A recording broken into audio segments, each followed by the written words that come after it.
need you to clap your hands wherever you are. If you know that you're a conqueror, I want you to say this with me. I am a conqueror. Welcome everyone. We are back here on the Reflection Show in the mirror with Ramsey Rizard, and today I got a special guest, y'all. She is VIP exclusive, only in her beautiful home here in Orlando, Central Florida, the one and only Aretha Simons. Man, I like the way you introduce people. I need to take you everywhere. Girl, take me on the road with you. Let's go. I'm telling you, Let's go. Your neighbors are probably like, what is going on over there? I mean, it sounds like a big old party. Yes. Aretha Simons. I'm always having a party. You always have a party. I'm a party girl. Beautiful backyard. Thank you. You're always welcoming. I mean, the first time we came to your home, we came to a beautiful event, me and my wife, and we were just amazed with your backyard. Because sometimes what you see in the front doesn't mean that the back is the same. So what you see outside the person could be different in their backyard. Okay. And talking about backyard, tell me a little bit about your backyard, who you are, where you're from. You know, what led you down this path for running, since y'all didn't know, for Orlando Mayor? Yes. I am a native Floridian, born and raised in a small town called Arcadia, Florida. It's about 112 miles from here. I'm the number 7th of 8 children. The number 7? Yeah, number now 7. 7 is new beginnings. No, that's completion. Completion. Yeah, 8 is new beginning. Okay, 8 is new beginning, 7 is completion. That's right. 7th child. Wow. Yeah, so, and I have 6 brothers. So, very, very large family. But my parents are amazing. My mother passed away a few years ago, but my father, he's still very, he's my number 1 fan. Yeah. I love him to death. I'm definitely a daddy's girl. Yeah. But growing up in Arcadia, we grew up in the project, so we grew up poor. Didn't know I was poor. Always thought I was rich. Always thought I was rich, and that's the way I carried myself. But after high school, let me go back. During high school, I worked at the Board of County Commissioner's office. During high school? During high school. My senior year in high school, I was assistant secretary at the Board of County Commissioner's office, so I never knew that I would be working in this arena. I loved it. I learned a lot. I learned a lot about how the city works and how the city operates. Right. But after high school, went to college for 2 years, and then I joined the Navy on a dare from a friend. Navy, dare, high school, Board of Commissioner. Yes. Where did all this go? Yeah, my friend was like, let's go in the Army on the buddy system. And I was like, you know what? I really want to see the world. Let's go do it. So we went to take the ASVAB, and she decided not to go. But I was like, you know what, I'm going. But I said, you know, I'm going to go to the Air Force instead. Air Force in my book, I love the Air Force. But she said, I got to wait 6 months before I go in, because you have to wait until a certain period when your job opens and everything. I said, if I got to wait 6 months, I'm going to change my mind. Right. So the Air Force recruiter, which was a female, took me out of her door into the next door to a Navy recruiter, and I was gone the next month. You were gone the next month. Yes. Now, the dare thing, I mean, long time ago, you know, the dare it was on a whole different level. It sure But was. you guys dared to go to the Air Force. No, we were going to go in the Army. Yeah, we thought we were bad. And then you ended up in the Air Force. No, Navy. Navy. Yes. I know, it's crazy. It's crazy. And we talk about it now. Many, many years later. That was over 30 years ago. Over 30 years ago. Yes. And 30 years later, even who you are today, the things that you are getting ready to do, how did this all begin for you to even go down this route, even though in high school you worked at the Board of Commissioner? Yeah, I never know. You know, life, it always goes back in a full circle. And that's kind of what it did. I think me wanting to run for mayor is because of me helping the community. I've been helping the community for multiple years. I did end up spending 10 years active in the Navy. While I was in the Navy, I started my own nonprofit.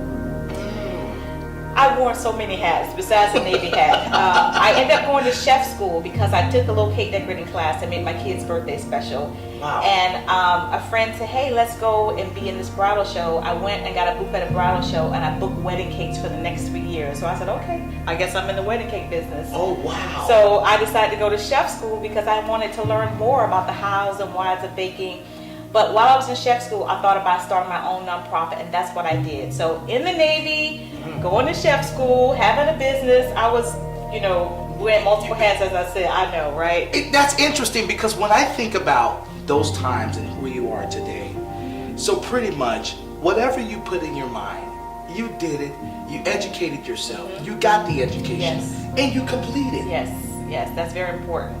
It's very important. So that means not only you think about things, but once you think about it, you become proactive. Yes. And you actually get it done. Yes. Because, running for Orlando Mayor, you got to be able to get things done. Yes, you do. And for you to come in to be the new voice. Yes. Why do you want to be the new voice for the people? What do you see that the people need? I think it's not, even though my slogan is a new voice, it's not about my voice. Yes. Helping so many other nonprofits, once I started mine, people said, well, how did you do your own? And I started doing for other people. Then I started writing grants for people because they saw me getting grants. Right. So I saw the social and economic needs of the community. And I thought, you know what, all these people have a voice and they're using their voice by making a difference in somebody's lives, whether it's feeding the homeless, whether it's opening a transition home, whether it's helping somebody come out of prison. There's so many cancer research. Yeah. I can go on and on and on. And so I want people to use their voice because people rely on the government or think they should rely on the government, but the government needs the people to do the work in the community. Yeah. They really do. I believe they the rely on government us. is the people. That's right. Like we have to make a decision on what type of change we want. That's right. And that's good because not only do you have the background and the credentials of the things that you've done, but you have insight on how we can get it done. Yes.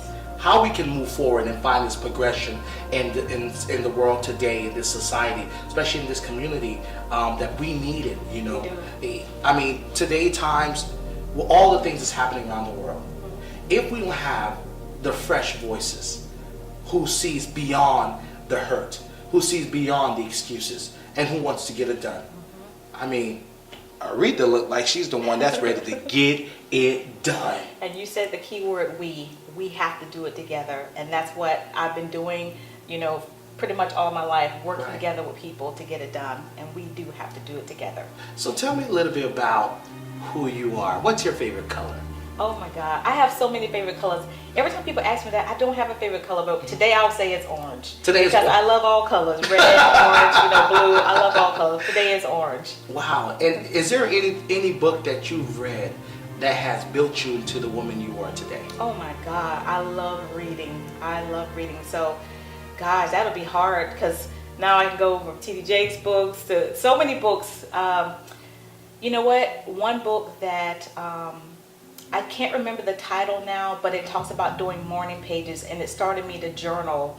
And journaling helped me start writing, which I don't know if you know, I've written 5 books myself. So that Hold on, wait, Artist's Way. Hold on, wait a minute. Let me put a break in it. 5 books. Yes. 5 libros. Yes. That's how they say it, 5 libros? Cinco is definitely 5. Cinco, we know that, right? Yeah. In Creole, 5 libros. 5 books. Yes. And what are these books that you're talking about? So the first one was The Best Guide for Nonprofit Corporations. Okay. Again, when I started my nonprofit, there was no help for me to learn how to do my own 501c3, and I found one book that showed me how.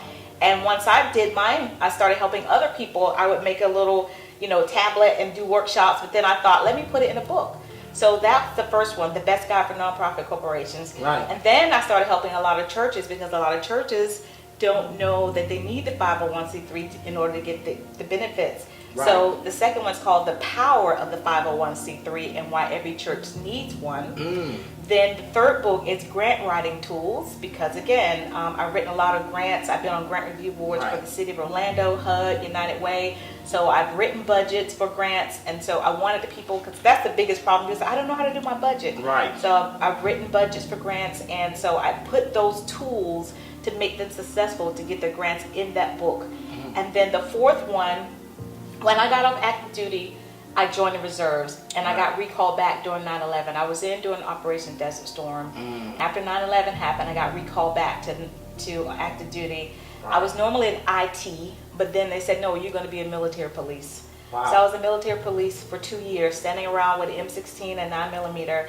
And the whole time I was always talking to God saying, okay, because it was a fearful time. We didn't know terrorist attack. It was just a fearful time. And I would have this little green notebook and I would always be writing notes. And my conversations with God in the notebook. Wow. And so that book was called Deadly Force Recall, 5 Levels of Spiritual Force. So that book is really on spiritual warfare. 5 levels. Yes. So there's 5 levels to escalating to deadly force in the natural. What police are authorized to use. Deadly force, we know, is killing people. But then I translated those 5 natural levels of force to 5 spiritual levels of force. And then my 5th book is a book that I don't put out because it's a book I use to train other people who want to become nonprofit 501c3 consultants. It's called The Best Guide for Nonprofit Consultants. So you're a writer. Yes. You're a speaker. Yes. You are a thinker. You are an intelligenter. That's a word I'm making up. Okay. But I mean, you're such a creative. Thank you. And for someone at your level to have all of these, we need it. Thank you. We need it. We're going to take a quick commercial break, guys. This is Ram to Rizar, The Reflection Show, in the Mirror. When we come back, we're going to talk about the pain that Aretha may be dealing with or that she's gone through, that she sees that the community needs, and she have the right steps to help us overcome. Stay tuned. We got more coming your way.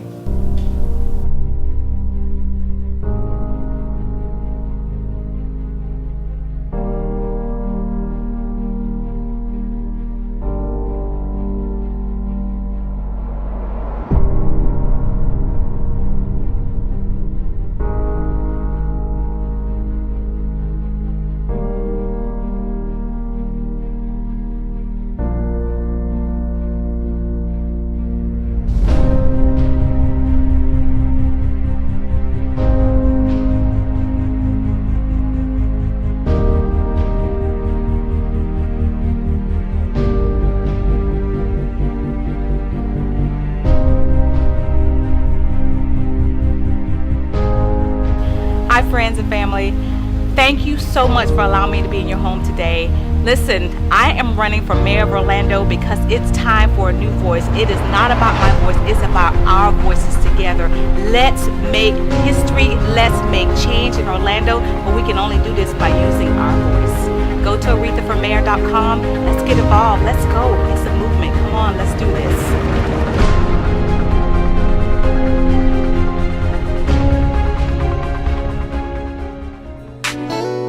I need you to clap your hands wherever you are. If you know that you're a conqueror, I want you to say this with me. I am a conqueror. Welcome back, welcome back. I know you just saw that amazing one-on-one talk that Aretha was having with you guys. But guess what? Now I get to have her back on the show, The Reflection Show. This is the second part of the show that we're coming to talk about the outcome of her pain. Aretha, thank you again for just being here and allowing us to be in your home to do this one-on-one. I mean, it's not every day you get to be in the presence of a great person, of a great mind. And even though you may not consider yourself that, but there, I mean, from your $5 to how you grew up, you're the 7th child from Arcadia, where you guys have all these big mosquitoes. And cows. And cows. Yes. You know, you're from the country. I'm from the country. I'm from Immokalee, Florida. So I truly understand the generosity that is in your heart to really change not only the community, but one section at a time. Yes. So let's go into the pain of Aretha, because sometimes pain births our purpose into really wanting to make a change. What was the pain that you saw within yourself and the community in today's time that really motivates you and inspire you every day to continue to go at this full throttle to run for mayor? Wow, that's a great question. There's so much I could say, but I think the one thing I'll take it back to the people that I've been working with, the nonprofits, and seeing the struggle that they have, the compassion and the passion that they have, but yet they don't have the capacity to fulfill everything that they want to do because of lack of funding. And so I know that being a mayor, having that platform, I can help bridge those gaps by, having fundraisers for them, or just, being that voice for them to say, hey, this person needs help. Can you go help these people? Because those people are really making a difference in the community. And like I said, that's really the biggest pain. Even going through that myself, starting my nonprofit, knowing that I needed help. But, when you're new, no one, wants to help you out. That's true. You on the block, you're the new kid on the block, and nobody wants to show you the detours. Exactly. So just being a bridge builder, that's one of the things that I want to do. And growing up with your father and mother and your beautiful brothers and sisters, what was that like to be able to be in the middle, to serve, and to be a part of a big family? What was that like? Well, we always had a lot of fun. Everybody was in sports but me. I'm like the shortest one in my family. So I was never the athletic person. I was the one in band and drama and things like that. But we had a wonderful childhood. I mean, not everything was great. Not everything was really because you thought you grew up rich, but you were really poor. Exactly. Now when you look at it. Exactly. And my brothers, a lot of them are much older than me. So a lot of them were, out of the home by the time I was in middle and high school. So me and my younger brother, we kind of felt like the only two by that time, growing up. So I think we had it made. She said, I think we had it made. Yeah. And there's probably people watching now, they're probably asking this question, why for mayor? I mean, there's so many other things out there that can benefit in other sectors of the community. But why mayor? What is it about the platform beyond the 9 501c3s? What is it that you see yourself as Aretha Simons, that your father and mother embedded in you when it came to moral principles? What is it within you that allow you to look at that word mayor and to really own that? It's nothing that my mother and father would ever want me to do. And it's nothing that I ever would want to do. This was definitely not on my vision board, but it's a calling. When something pulls on you and will not let you go, that you have to do it. You must do it. Or it's a calling. It's a calling. It's a calling. It's a calling. It is. And even talking about it's a calling, everyone plays sports in your family except you. So you've always been the outcast to do something different. Yes. I could imagine out of your group of friends, you're the outcast doing something different. And that's why they love you so much, because they are like, girl, Aretha, you always doing something different. How does that make you feel? I'm humbled because definitely this is, sometimes I'll be like, God, you crazy. You want me to do what? Yeah. But I'm humbled because it's not easy. And I always say, if I'm strong enough to fight in 2 wars for this country, I'm strong enough to do this. Hold on, say it. If I'm strong enough to fight in 2 wars for this country, I'm strong enough to do this. You got to say that again. If I'm what? If I'm strong enough as a woman to fight in 2 wars for this country, I'm strong enough to definitely fight for this and run for mayor. Did y'all hear that? She ain't just telling y'all no little story. She's been through it. She's been fighting. She's been serving. She's been in the position of educating herself and getting the proper education. She's been providing information and training to those who want to expound and grow their nonprofit organization. She wants to give back to the community. That is beautiful. I feel so honored to have you on the show. I feel honored to be here, and I'm so grateful that you took the time to do this. When I met you at the International Christian Film Festival, and you and I were having a dialogue, I was like, man, I need to interview this woman. Then all of a sudden, I go home to edit the film, and I couldn't find it. Wow. And I'm like, well, we need to get back and do this interview again, because even though it took a while, it was well worth it. Yes. Because hearing your story and seeing the story that you want to change in Orlando, the city, I think people need to understand that when it comes to purpose and when it comes to calling, and my pastor was sharing this with me earlier this week, that passion, purpose, and calling are 3 different things. Calling is above your purpose and your passion. And like you said, it kept pulling you and pulling you and pulling you. What would you like to say to those who are watching? Tell them something personal, something about yourself that you would like them to know so that they understand what it truly means to go out and support you. Well, there's a quote by Gandhi that I love. It said, "You will never know what results will come from your actions, but if you do nothing, there will be no results." So just as I am following this calling, if I don't do anything, I won't know what will happen. So it's important that you vote, that you get involved, not just in my campaign, but in the whole process of helping your community is so, so important. It's important that you vote. It's important that you support. Because if you really want change around you, if you really want to put change, if you really want to change together, Aretha is telling you, grab a hand, grab a pencil, grab a paper, come out and vote. This is important for not only the millennial generation, my generation, the baby boomer generation, but all generations that are still here today. And Aretha, where can people find all the information about your platform to support you, whether it's donate, whether it's advertisement? Where can people find all this information? Yes, I need your donations. I need your donations. No ifs, ands, or buts about that. Go to my website, arethaformayor.com. It's ARETHA Mayor.com, arethaformayor.com. You can donate, you can volunteer, and you can find out more about me on my website. arethaformayor.com. You guys definitely want to check that out and donate. Don't just talk about it, but give about it. You definitely want to support with your finances, because she's doing everything in her power to put herself out there, but she needs your donation.